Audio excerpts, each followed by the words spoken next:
샬롬, 여러분과 함께 생명의 삶을 통해 만나 뵙게 돼서 얼마나 기쁜지 모릅니다. 허브교회를 섬기는 김주한 목사입니다. 오늘은 거룩한 주일, 여러분 모두가 다 예배할 때 하나님께서 여러분의 예배를 기쁘시게 받으실 줄 믿습니다. 나이가 들어갈수록 점점 더 건강 관리의 중요성을 느끼게 됩니다. 과연 내 몸은 건강한가? 우리 몸의 건강을 알아볼 수 있는 여러 가지 기준들이 있어요. 체중이라든지, 또 체지방이라든지, 근육량 등등. 하지만 우리가 쉽게 간과할 수 있는 것 중에서 하나가 바로 몸의 유연성입니다. 이 운동선수는 자신의 몸을 철저하게 관리해야 하기 때문에 언제나 운동 전에 그리고 후에 스트레칭 하는 시간을 갖습니다. 충분한 스트레칭을 하게 되면 부상도 방지할 수 있죠. 이 몸의 유연성이 중요한 것처럼 영적 유연성도 매우 중요합니다. 이 유연성은 우리의 영적 건강을 가늠할 수 있는 매우 중요한 기준이 되죠. 오늘 여러분들과 함께 나누게 될 말씀은 사도행전 21장 15절에서 26절 말씀입니다. 사도행전 21장 15절에서 26절 말씀입니다. 이 여러 날 후에 여장을 꾸려 예루살렘으로 올라갈새 가이사랴의 몇 제자가 함께 가며 한 오랜 제자 구브로 사람 나손을 데리고 가니 이는 우리가 그의 집에 머물려 함이라. 예루살렘에 이르니 형제들이 우리를 기꺼이 영접하거늘 그 이튿날 바울이 우리와 함께 야고보에게로 들어가니 장로들도 다 있더라. 바울이 문안하고 하나님이 자기의 사역으로 말미암아 이방 가운데서 하신 일을 낱낱이 말하니 그들이 듣고 하나님께 영광을 돌리고 바울더러 이르되 형제여 그대도 보는 바에 유대인 중에 믿는 자 수만 명이 있으니 다 율법의 열성을 가진 자라. 네가 이방에 있는 모든 유대인을 가르치되 모세를 배반하고 아들들에게 할례를 행하지 말고 또 관습을 지키지 말라 한다 함을 그들이 들었도다. 그러면 어찌할꼬? 그들이 필연 그대가 온 것을 들으리니 우리가 말하는 이대로 하라. 서원한 네 사람이 우리에게 있으니 그들을 데리고 함께 결례를 행하고 그들을 위하여 비용을 내어 머리를 깎게 하라. 그러면 모든 사람이 그대에 대하여 들은 것이 사실이 아니고 그대도 율법을 지켜 행하는 줄로 알 것이라.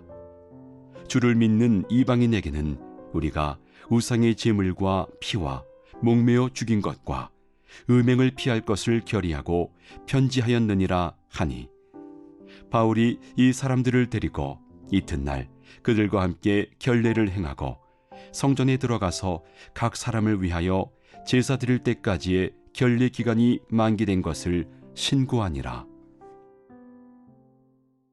오늘 본문 17절에서 20절을 보게 되면은 바울이 3차 선교 여행을 하면서 힘든 그런 이방인 교회들 가운데서 거둔 헌금을 가지고 예루살렘 교회로 돌아오는 장면이 나와 있죠. 그러자 이 야고보를 비롯한 예루살렘 교회 지도자들이 바울을 환영하게 됩니다. 그런데 이 20절 이 후반부에서부터 예루살렘 교회 성도들은 바울을 환영을 하긴 하지만 그리고 그들 모두가 다 신실한 그리스도인들이지만 여전히 이 유대교에서 요구하는 의식과 전통을 중요시하고 따르고 있었다는 것을 우리는 보게 됩니다. 그래서 예루살렘 교회 지도자들은 바울에게 다음과 같이 제안을 하죠. 우리는 당신이 가는 곳마다 복음만 전하는 것이 아니라 율법을 더 이상 지키지 않아도 된다고 가르친다고 들었소. 구체적으로 아이들에게 할례를 더 이상 행할 필요가 없다든지 혹은 우리가 지키는 의식과 제사와 절기들도 다 지킬 필요가 없다고 가르친다고 들었어. 자, 그렇기 때문에 지금 많은 유대인들이 당신한테 몹시 화가 나 있는데 당신이 만일 여기에 온 것을 알면 당장 무슨 일이 일어날지 모르는 상황이요. 그러니 그들에게 잘 보이기 위해서 이렇게 해 주기를 바랍니다 하면서 어떤 제안을 하냐면 23절에 나와 있습니다. 우리가 말하는 이대로 하라.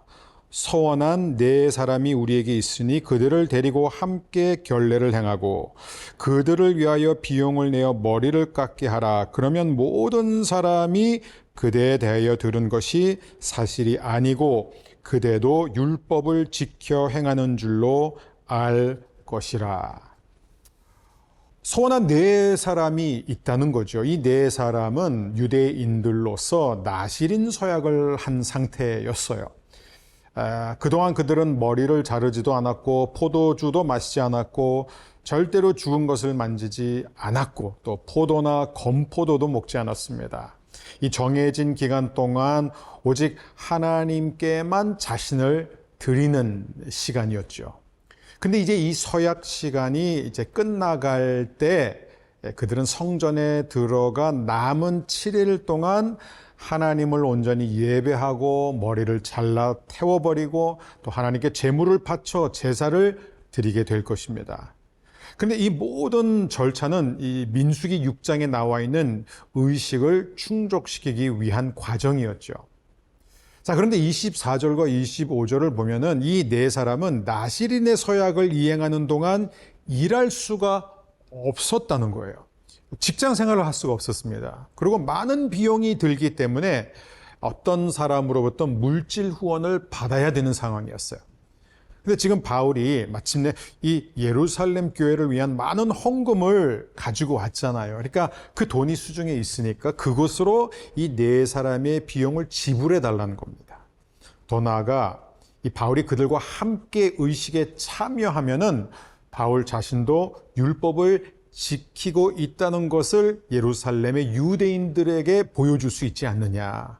그러면 오해도 사지 않고 충돌도 피할 수 있다라는 것이었습니다.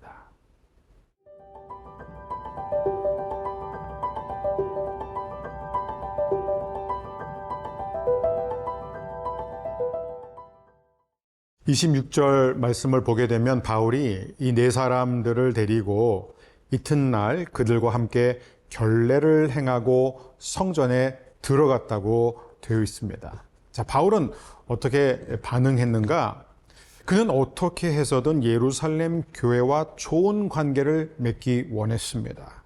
그래야만 이방인들에게 복음이 효과적으로 전해질 수 있었기 때문이죠. 예수 그리스도의 복음을 전하는 데 있어서 걸림돌이 될 만한 것들은 모두 없애고 싶었던 바울의 간절한 심정 때문이었습니다. 무엇보다 이방인들의 구원이 예루살렘 교회에 의해 온전히 받아들여지기를 원했습니다. 유대인과 이방인들이 하나 되는 것은 바울에게 있어서 중요하고 하나님 나라에도 중요하죠. 그래서 그는 내가 이렇게 해야만 그들이 내 말을 들을 것이라면 좋소, 하겠소. 내 머리를 다 삭발하고 정걸 의식을 치르고 당신들이 요구하는 모든 제사와 의식을 제가 다 치르겠소. 그리고 이 모든 것들은 이미 그리스도 예수 안에 완성되었기 때문에 더 이상 할 필요가 없지만 그럼에도 불구하고 이것이 당신들에게 중요한 것이니 복음을 위해서 내가 하겠소라고 대답합니다. 정말 대단한 거예요. 바울이 그들의 요구를 수용할 수 있었던 것은 그만큼 은혜가 충만했고 그로 인해 유연성, 융통성이 있었기 때문입니다. 그는 훗날 이렇게 기록하게 되죠. 고린도전서 9장 19절을 보게 되면 나는 자유인이며 어느 누구에게도 매여 있지 않습니다. 그러나 나는 되도록 많은 사람들을 얻기 위해 스스로 많은 사람의 종이 되었습니다. 유대인들에게는 유대인들을 얻고자 유대인처럼 되었습니다. 또 율법 아래 있는 사람들을 대할 때는 비록 나 자신은 율법 아래 있지 않지만 그들을 얻기 위해 율법 아래 있는 사람처럼 되었습니다. 이뿐 아니라 더 어려운 것도 감당했습니다. 21절을 보게 되면 율법 없는 사람들에게는 비록 나 자신은 하나님의 율법을 떠난 사람이 아니라 그리스도의 율법 아래 있는 사람이지만 율법 없는 사람들을 얻기 위해 율법 없는 사람처럼 되었습니다. 여러분, 이게 얼마나 힘든지 아시죠? 22절, 믿음이 약한 사람들에게는 약한 사람들을 얻기 위해서 약한 사람이 되었습니다. 바울이 왜 이렇게까지 했을까요? 22절 후반부에 나와 있습니다. 내가 모든 사람들에게 그들과 같이 된 것은 아무쪼록 모든 방법을 다하여 그들 중에 몇 사람이라도 구원하기 위해서였습니다. 그러면서 이렇게 결론을 내립니다. 23절이에요. 나는 복음이 주는 복에 참여하기 위해 복음을 전하는 일이라면 무슨 일이든 하고 있습니다. 그래서 바울은 스스로 다음 원칙대로 살았어요. 그게 바로 로마서 12장 18절. 여러분 쪽에서 할 수 있는 일이라면 모든 사람과 더불어 화평하게 지내십시오. 바울은 유대교의 의식과 절차와 규정을 따르는 사람이 아니었어요. 하지만 더 많은 사람들을 얻기 위해 그는 따르기로 결정합니다. 오늘 이 본문 마지막 26절 후반부를 보게 되면 각 사람을 위하여 제사 드릴 때까지의 결례 기간이 만기된 것을 신고하니라. 우리는 바울의 이러한 유연성, 이런 아량에 대해 감탄하지만 동시에 이 교회의 연약함에 대해 슬퍼하지 않을 수 없습니다. 왜 이방 지역의 교회들은 놀라운 성령의 역사와 부흥을 거듭하고 있었는데 예루살렘 교회는 날마다 쇠퇴하고 있었을까요? 여전히 전통을 버리지 않았기 때문입니다. 절차와 규정에 매여 있었기 때문입니다. 그동안 해왔던 방식이 너무나 중요했기 때문이에요. 히브리서는 히브리인들에게 더 이상 히브리인으로 살지 말라고 노골적으로 가르치고 있어요. 여러분, 이제 그만하세요. 여러분은 더 이상 옛 언약과 옛 제사와 옛 전통 아래 살 수 없는 사람들입니다. 이 모든 것들은 예수 그리스도의 길을 예비하기 위해 사용된 것들입니다. 이제 그 예수님이 오셨기 때문에 더 이상 필요가 없습니다. 그런데 여러분은 왜 실체가 왔는데도 계속 그림자를 쫓고 삽니까? 왜 이미 완성되었는데도 여전히 이루려고 하고 있습니까? 여러분 모두가 완성된 이 은혜 안에서 영적 유연성이 날마다 키워지기를 주의 이름으로 축복합니다.